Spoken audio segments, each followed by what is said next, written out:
Comenzó un martes. De esos días en los que el aire se siente más pesado de lo normal y las luces del pasillo parpadean sin motivo. Me estaba quedando en el apartamento de mi prima mientras ella estaba fuera de la ciudad. Solo yo, un colchón en el suelo y una puerta de entrada que no cerraba del todo bien. Ferradura barata, edificio viejo. Ya te imaginas. Esa noche no podía dormir. De esas veces que el cuerpo está quieto, pero la mente no deja de pensar. Puse un podcast, pero lo pausé cuando escuché algo, un crujido leve en el pasillo. Me congelé. Esperé. Silencio. Me levanté, fui hasta la puerta y miré por la mirilla. Nadie. Cerré la cerradura de nuevo, aunque ya lo había hecho antes. Entonces lo escuché de nuevo. Pero esta vez no venía del pasillo. Venía de dentro del apartamento. Un golpe suave y deliberado. No en la puerta de entrada, sino en la del baño. Me quedé inmóvil. No había abierto esa puerta desde que llegué. Siempre me dio mala espina. No tenía cerradura y estaba encajada de forma rara en el marco. Como si no perteneciera ahí. Di un paso más cerca. Otro golpe. Más fuerte. Dije, hola, con la voz quebrada. Nadie respondió. No la abrí. No pude. En lugar de eso, encendí todas las luces y me senté contra la pared, mirando hacia la puerta del baño. Me quedé así hasta el amanecer. Cuando por fin tuve el valor de abrirla, no había nada. Solo una habitación vacía y una bombilla parpadeando. Me dije que eran las tuberías, o el viento. Pero la noche siguiente, miércoles, volvió a pasar. Mismo golpe. Misma puerta. Pero esta vez vi algo. Al pasar junto a la rendija bajo la puerta, vi moverse una sombra. No fue un truco de luz. Fue un movimiento. Deliberado. Me incliné para escuchar mejor, y la sombra se detuvo. Como si supiera que la estaba mirando. Salí corriendo del apartamento y pasé la noche en una cafetería. Cuando volví, todo parecía normal. Pero encontré algo nuevo. Una huella de mano grasienta y oscura en el espejo del baño. Solo que yo nunca había entrado. Y entonces llegó la noche del jueves. Fue cuando habló. Justo cuando me estaba quedando dormido, en la oscuridad total, escuché su voz detrás de la puerta del baño. Esta noche no la cerraste con llave. No dormí. Ni siquiera me moví. Solo me quedé mirando la puerta en la oscuridad. No se abrió. Pero cada pocos minutos, escuchaba una respiración suave, pesada, como de alguien intentando no hacer ruido. Llamé a mi prima por la mañana, fingiendo que era una llamada casual. Le pregunté si había tenido problemas con esa puerta. Se rió con nerviosismo. Dijo que nunca usaba ese baño, solo lo hacían los invitados. Le pregunté por qué. Se quedó en silencio y luego dijo, a veces escucho a alguien ahí dentro por la noche. Hice la maleta y me fui. Pensé que alejándome se acabaría todo. Pero cuando me instalé en un motel y abrí la maleta, mi cepillo de dientes estaba mojado. La toalla, usada. Alguien había estado revisando mis cosas. Y lo peor, había una nota. Un papel doblado, metido en el bolsillo de mi camisa. Yo no la puse ahí. La nota decía, no puedes dejar una puerta abierta y esperar que él no te encuentre. No se lo conté a nadie. ¿Qué iba a decir? ¿Que algo, o alguien, me seguía desde una puerta que nunca abrí? Las siguientes noches fueron peores. Incluso en el motel lo escuchaba. El golpe. Siempre igual. Siempre lento. 3 veces. Y cuando me armaba de valor para abrir la puerta del baño, no había nada, pero el espejo siempre estaba empañado, como si alguien acabara de ducharse. Y luego vino el domingo. La noche en la que entendí la verdad. Desperté y vi la puerta del motel entreabierta. Solo una rendija, pero lo suficiente para ver al pasillo. Y ahí estaba él. Una silueta. Inmóvil. Sin parpadear. Completamente quieto, como antes. Pero esta vez, me estaba mirando. No me pude mover. Él tampoco. Parpadeé. Y desapareció. La puerta se cerró sola lentamente. Eso fue hace semanas. Me he mudado 3 veces. Estados diferentes. Nombres diferentes. Rutinas diferentes. Pero cada noche, cerca de las 3:14 de la madrugada, lo escucho. 3 golpes lentos. A veces desde el armario. A veces desde el espejo. A veces desde las paredes. Él siempre encuentra la puerta. Y algún día, encontrará una que no cierre a tiempo.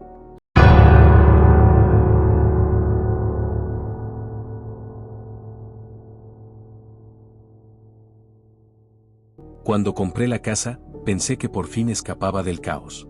Después del divorcio, solo quería paz y silencio, un lugar alejado donde nadie me conociera.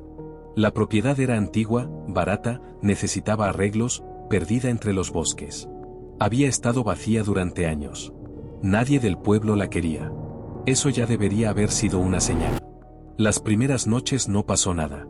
Frías, sí. Aisladas. Pero tranquilas. Durante el día hacía reparaciones, tablones sueltos, cableado viejo, papel tapiz que se caía.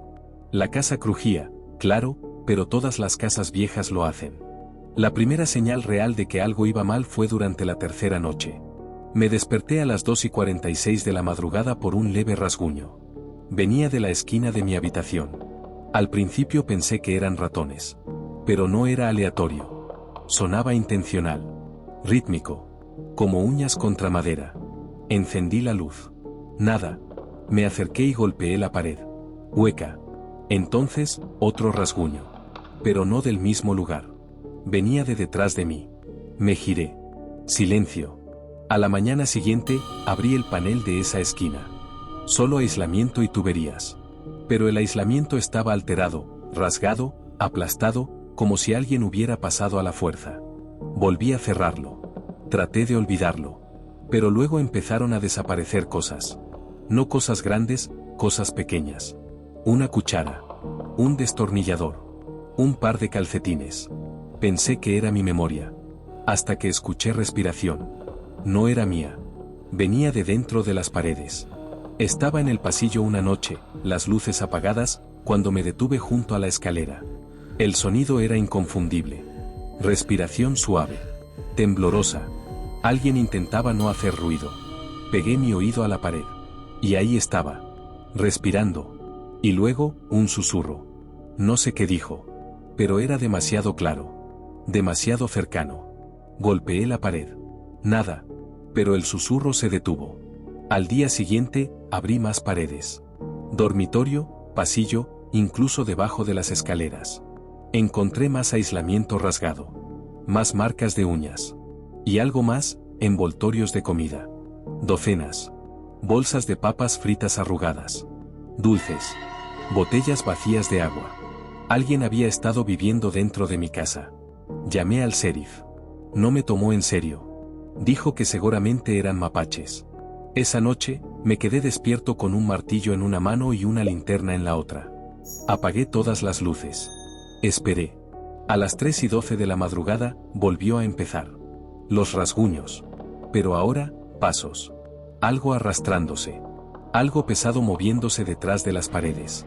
Me acerqué a la cocina. Debajo del fregadero había una corriente de aire rara. Moví el mueble, había un agujero. Justo lo suficientemente grande para que alguien pasara. Me incliné. La linterna temblaba en mi mano. Y entonces lo vi. Su cara era pálida. Ojos enormes, sin parpadear. Piel sucia, estirada. Me miraba fijamente. Y sonrió. Grité. Me caí hacia atrás. Golpeé con el martillo, rompí la pared, pero ya no estaba. El túnel detrás de la pared era real. Angosto, serpenteante, lleno de basura y trapos. Lo sellé. Aseguré cada abertura. Instalé cámaras. Sistema de alarma. Todo. Pero no sirvió. Todavía viene por la noche. No todas las noches, solo cuando bajo la guardia. Escucho ese susurro. Siento ese aliento cerca del oído. A veces me despierto y los muebles están movidos. Una noche me desperté con olor a sudor. No mío. Y en la mañana, sobre la mesa de la cocina, encontré mi teléfono, con la cámara frontal abierta. Había una foto. Mientras dormía. Y en el reflejo del espejo de mi habitación. Él estaba de pie justo detrás de mí.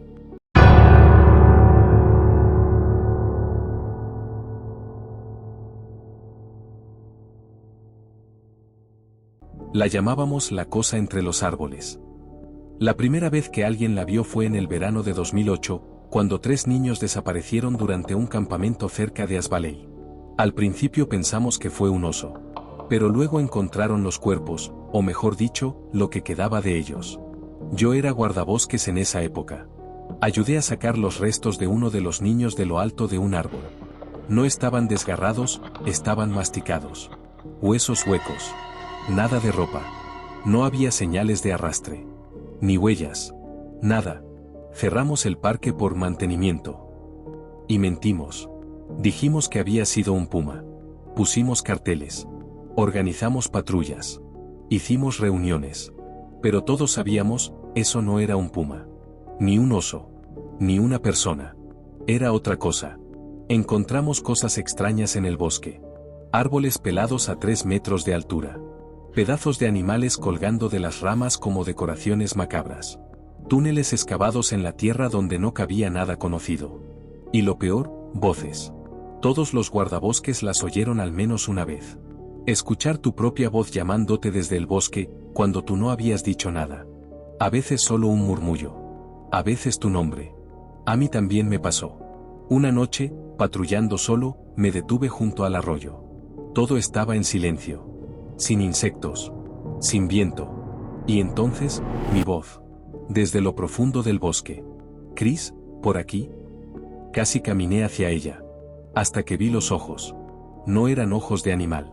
Estaban demasiado altos. Demasiado separados. Brillaban con un resplandor azul pálido. Esa noche renuncié. Pero no fue el final. Un mes después, me llamaron. Mi viejo compañero, Will, había desaparecido durante su ronda. Encontraron su camioneta con el motor encendido, las puertas abiertas. Adentro, solo su linterna, aún encendida, apuntando hacia el bosque. Lo supe. En el fondo, lo supe. Regresé. No le dije a nadie. Fui solo, conduje hasta el lugar donde encontraron la camioneta y esperé hasta que oscureció. A las 2:13 de la madrugada, lo vi. Se movía como si se arrastrara entre los árboles, no caminaba. Extremidades largas, dobladas en ángulos imposibles. Piel como corteza húmeda. Sin rostro, solo una hendidura vertical donde debería haber una boca. No podía respirar. Se detuvo justo fuera del alcance de mis faros. Y entonces habló. Con la voz de Will. Ayúdame. Pero no era un ruego. Era una imitación. Una burla. Levanté mi rifle y disparé. No se inmutó. Abrió la boca más allá de lo posible, como si estuviera desatando una bolsa, y de dentro salieron docenas de voces, gritos, llantos, risas. Todas a la vez. Y luego desapareció. Sin pisadas. Sin rastros. Simplemente se fue. Nunca encontraron a Will. Desde entonces viajo. Me muevo de estado en estado, tratando de mantenerme por delante de ello. Porque una vez que oyes la voz, una vez que dice tu nombre, nunca te olvida. Caza. No solo carne. Se alimenta del miedo. A veces creo verlo en los reflejos. O en el rabillo del ojo. Y cada vez que duermo en un nuevo motel, dejo la luz encendida y susurro. No estoy escuchando. Pero no importa. Sigue llamando.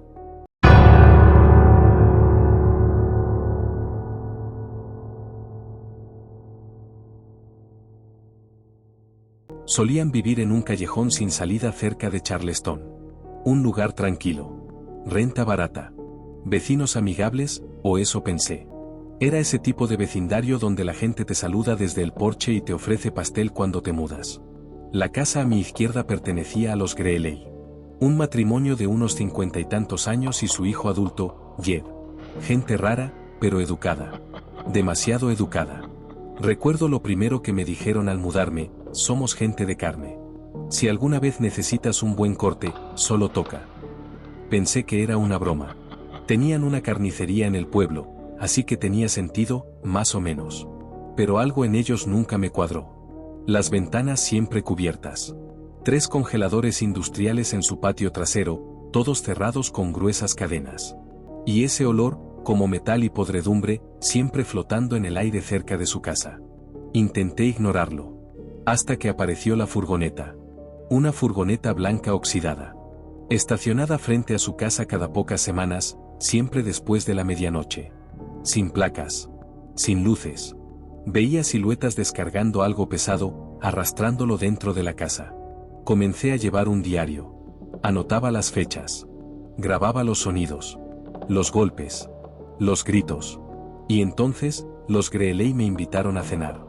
Jed me trajo una nota escrita a mano: mamá dice que te encantaría el estofado. No fui. Mentí, dije que tenía gripe. Él sonrió, asintió y se fue caminando. A la mañana siguiente, había un plato en mi porche, cubierto con papel de aluminio. Una nota debajo, para cuando te sientas mejor. Lo tiré sin abrirlo. Esa noche, escuché golpes. Lentos, deliberados. No en la puerta, en mi ventana. Jed estaba afuera, sonriendo en la oscuridad. Su boca no se movía, pero escuché su voz, dentro de mi cabeza. Hicimos de más. Me mudé la semana siguiente. Rompí el contrato. Solo empaqué lo que cabía en mi auto. Pero no podía dejar de pensar en ellos. En lo que había dentro de esos congeladores. Un mes después, vi un reportaje. Un corredor local había desaparecido, lo vieron por última vez cerca de nuestro vecindario. Sin pistas. Sin sospechosos. Desaparecido. Luego otro. Y otro. Cada pocas semanas, alguien desaparecía. Vagabundos. Estudiantes. Repartidores. La policía decía que probablemente era por los bosques. Animales. Osos. Claro. Yo sabía la verdad. Volví una vez. Solo para ver. Estacioné a una cuadra y pasé caminando. Las ventanas estaban más oscuras de lo que recordaba. El aire era más denso. Y entonces vi algo que todavía no puedo explicar. Jed estaba en el jardín. De pie frente a uno de los congeladores. Estaba abierto. Sostenía algo en sus manos, largo, pálido, rígido. Un brazo. Humano. Me vio. Sonrió otra vez. Pero no como una sonrisa normal. Su boca se abrió demasiado, con demasiados dientes, como si le crecieran en capas. Corrí. No miré atrás. Pero los sueños no pararon. Los veo de pie sobre mí. Escucho crujir huesos. Siento sangre en mi lengua al despertar. Y la semana pasada, Dios me ayude, la semana pasada recibí un paquete. Sin remitente. Solo un recipiente dentro. No lo abrí. No hizo falta. Lo olí. Y en la tapa, escrito en cursiva perfecta. Todavía caliente.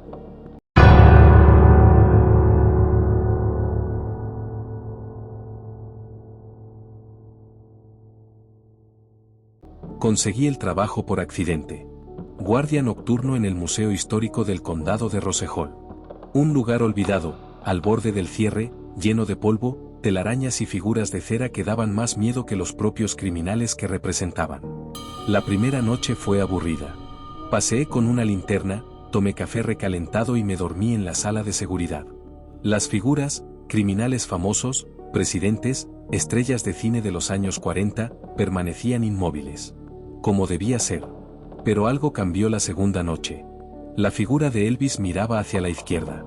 Yo juraba que el día anterior miraba al frente. Lo atribuí al cansancio. Hasta que Lincoln tenía la mano en la cintura. Y no debía estar ahí. Me reí nerviosamente. Pensé que los empleados de día jugaban bromas. O tal vez mi memoria me fallaba. Hasta que a las 2:07 de la madrugada se disparó la alarma de movimiento. Sala 6. Terror clásico. Revisé las cámaras, Frankenstein había desaparecido. Corrí hacia la sala. Las luces parpadeaban. El aire era denso, como si algo respirara cerca. Y entonces lo vi. Frankenstein estaba de pie, junto a la salida de emergencia. No rígido. No inmóvil. De pie. Y giró lentamente la cabeza hacia mí. Solté la linterna. Me congelé. Él dio un paso. Corrí. Cerré la puerta tras de mí. Jadeaba. Las cámaras mostraban otras figuras, cambiando de posición. Drácula ya no estaba en su ataúd. La momia estaba en la escalera. Corrí hacia la salida principal. Cerrada. Cerraduras de seguridad que solo se abrían por dentro con tarjeta magnética. Busqué mi tarjeta, no estaba. Se apagaron las luces. Oscuridad total. Y entonces, voces. Susurros. Risas. Una canción vieja de los años 30 sonando desde algún lugar profundo del museo. Quédate, susurraron. Haznos compañía. Las figuras comenzaban a moverse. Arrastraban los pies, torcían las cabezas, sonreían. Sus ojos brillaban. Tomé una barra de seguridad y rompí el vidrio de una de las puertas. Corrí hacia la carretera. Sangrando. Respirando como un loco. La policía llegó una hora después. No encontraron nada. Las cámaras de seguridad, vacías. todo en su lugar. Renuncié esa misma noche. Pensé que era el final. Hasta que, una semana después, recibí un paquete. Sin remitente. Adentro, envuelta en tela negra, había una figura de cera. Era yo. Misma ropa. Misma cicatriz en la ceja. Misma sonrisa nerviosa. Pero los ojos, eran vacíos. Negros. Y al frotarla, el calor de mis manos hizo que la sonrisa se alargara un poco más.